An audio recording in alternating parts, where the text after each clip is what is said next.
Hi everybody, Bill Reinecke here, and I want to just take a minute and share 5 things to consider when creating a digital product. And the thing to consider first and foremost is digital and easy are not synonymous. And it doesn't mean that, a lot of people think, well, I'm going to create a digital product. It's because it's easy. That's what I want to share with you. So the first thing is that the goal of every online business is to grow, grow, grow, grow. And I know that, when we start our businesses out, we want to grow them as big as we can. It doesn't matter, what kind of business we have really, whether it's an internet business or, a brick and mortar business, we want it to prosper. But today we're talking about online businesses, and particularly digital products. And the thing to consider is that the internet has evolved and it's not going to stop.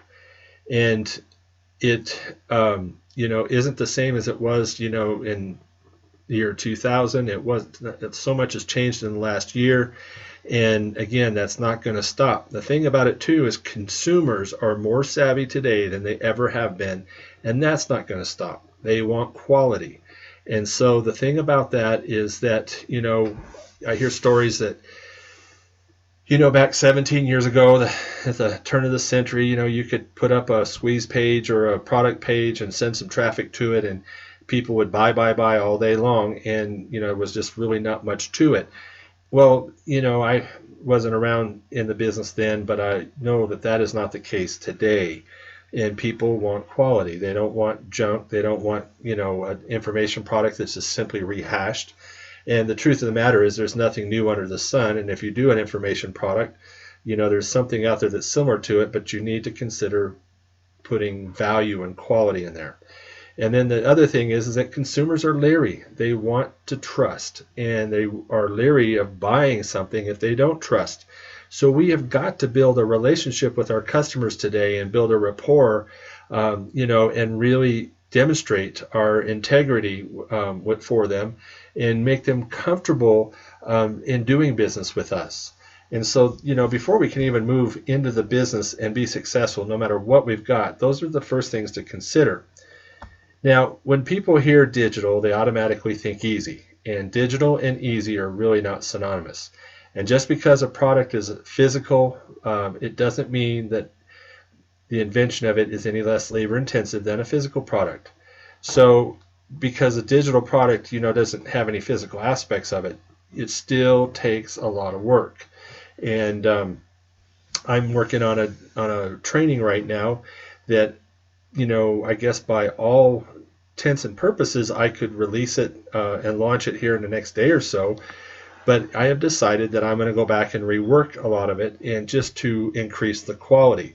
Now, I don't want to confuse that with, being paralyzed by what I call perfectionism, because things will never ever be good enough, and I've had to learn that. But at the same time, I feel that it's very important to deliver my customers the best possible quality, because I don't want to turn them off, and I want to be able to go back again with another product, and they're going to feel good about that product. I'm going to have an easier time selling that product because the one that they bought now was such a good quality and they got so much out of it.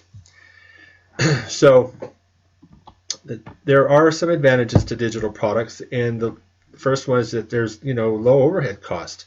The outlay of cash is lower to get you started, and you don't have to buy materials. You don't have to, rent a warehouse or something to build it or to store it, or you don't have all of those costs associated with development. The delivery is faster. Your customer can actually put their little hands on the product within a few seconds or minutes after they've completed the payment process. And people like instant gratification. And that's one reason, that Amazon has Prime. You can get it in 2 days, or you can get a discount and get it tomorrow. And so they know that people don't like to wait. So we need to realize that also. With the digital product, there are increased profits. There's a lower cost of production and on the delivery, which means a higher profits. You don't have to hire somebody to package it. You don't have to hire people, to run a warehouse. You don't have to buy packing materials. Production, once you've produced it, it's produced. You don't have to continue to produce it or hire people to, produce it, or, you don't have a production line. And so you have a higher profit margin on this and on your product. And, and I'd also like to point out that, it kind of bugs me a little bit when people put out a product and they want affiliates to make 20% or something like that. When you're working with your affiliates or your JVs, give them 50, 75%. I would rather pay somebody well to go out there and sell my product as an affiliate and sit back and take 25% all day long. And so, I feel like I probably would make more money. I'd have more people happier with me and willing to, when they see my products come around, and willing to promote them. So, be fair about it. And it is a digital product. The other thing is there's no inventory, which means there's nothing to stock. You're never running out of your hottest items. And so, it's just, there's a lot of advantages to it. So with that being said, there's 5 things to consider when creating your digital products for your target market. And those are the things that I really want to share with you today. And the first one is reality. And many people really overlook this point, but just because you have this presence online, you have a YouTube channel or a blog or a website, it doesn't mean people are going to just come swarming your website to, and start buying the product. It takes work on the front end. You've got to market it, you've got to promote it, and you've got to do these things well in order to sit back and receive the profit as passive income. So it takes work, and and so you need to be realistic about that.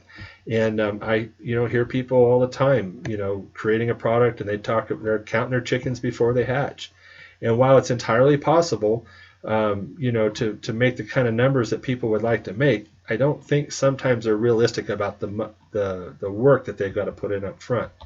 Second thing is that can you make good on your promise?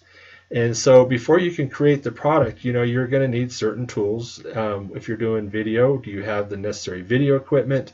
Do you have that, or do you have, if you're going to make a PowerPoint presentation, do you have the knowledge to do that? Whatever your product is, you've got to have certain tools to create it. And then once you get those tools, then just go for it. But, the worst thing you can do is find out that you don't have everything you need right in the middle of it. So plan it out well and make sure that you have everything you need. The third thing is that you need to do your homework first. And, there's this inclination to create a product, that's burning in our brain and that we're passionate about, and then we're going to go out in the market and just sell it. And it doesn't work that way. And, there might be that one-hit wonder, but, by and large, it just doesn't work. So you need to determine who your market is and what their need and wants are first, and then really tailor a product that speaks directly to them and that need and that want. And then you can narrow your niche down as far as you can. And so, for example, when you're talking about dog training, okay, so are we talking about little dogs or big dogs? Are we talking about, certain kinds of training? Are we talking about obedience training? Are we talking about, training a hunting dog to hunt? So you really want to focus on those certain areas, because if somebody is going to have a completely different need or want for their dog, if they want to train them to be obedient, and if somebody's already done that and they want to train them to go out and duck hunt, then their needs are going to be completely different. So you're going to want to really focus on whatever particular type of customer that you want, and find out if that need is even there, or that want, and then go out and fill that. So many times people spend a lot of time developing a product, and there's really not a huge market for it. So it's much easier to have the market dictate or tell you what they want. The fourth thing is, and I've touched on this, but is there an audience? And it's a good idea, to go out and figure out if that audience is there. And there may not be an audience for creating desert gardens, but there might be one that's really huge for building chicken coops in the city. And so while you're really into desert gardens, you might not find that audience is there, and then you find out that there's all these people all over the country that are building chicken coops, and consequently, chicken coops, and raising chickens and different things in the city and in urban areas is a really big thing. So, you might want to consider, finding out what the need really is.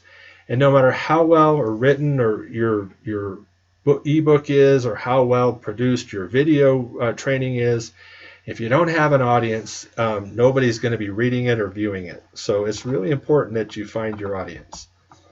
And then the fifth thing is the nuts and bolts. How will you get the product to your audience? How are you going to deliver it? How are you going to, what kind of a payment system are you going to set up? Are you going to use PayPal? Or are you going to use, a different type of payment system? And then, all of this is really key to the customer satisfaction. So you want to make sure that your infrastructure is in place and that it runs smoothly, and that, and then you might even want to go through it yourself and make sure that it runs smoothly, because you want the transaction to go very well.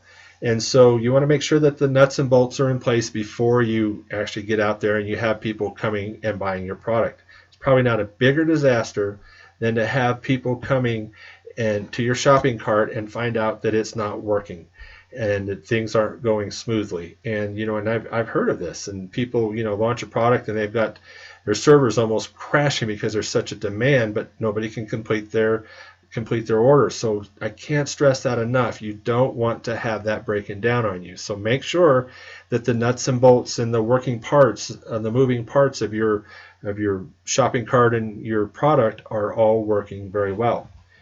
And so, here's the cool thing, that is anyone can create a product nowadays. Anyone. And, you can, if you have a passion, you can create a video product, an ebook. You can even, with almost no effort, create audio or MP3 trainings. And all of that type of information is very consumable, and people are buying it, and, people are making a lot of money.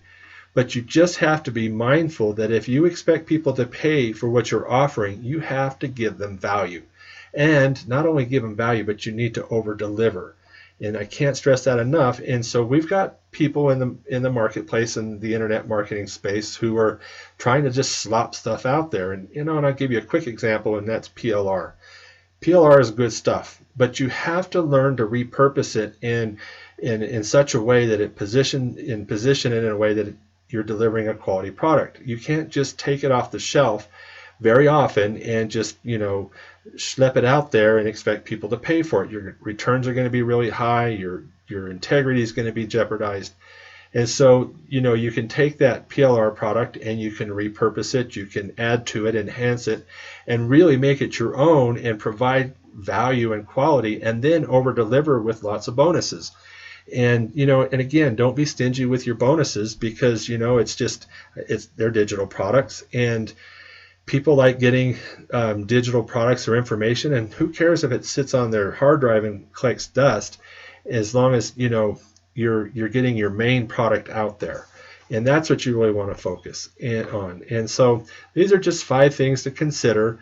And there's so much more to developing and producing a digital product, but these are 5 things that I wanted to share with you today that hopefully will help. Please like this video and subscribe to my channel. I'd love to have your comments, and if you would have any questions for me, go to crazyaffiliatemarketing.com. Down at the bottom of the website is a place where you can enter your comments. They come directly to my email. But again, please like this video and subscribe to my channel. And here's to your success, and have a wonderful day.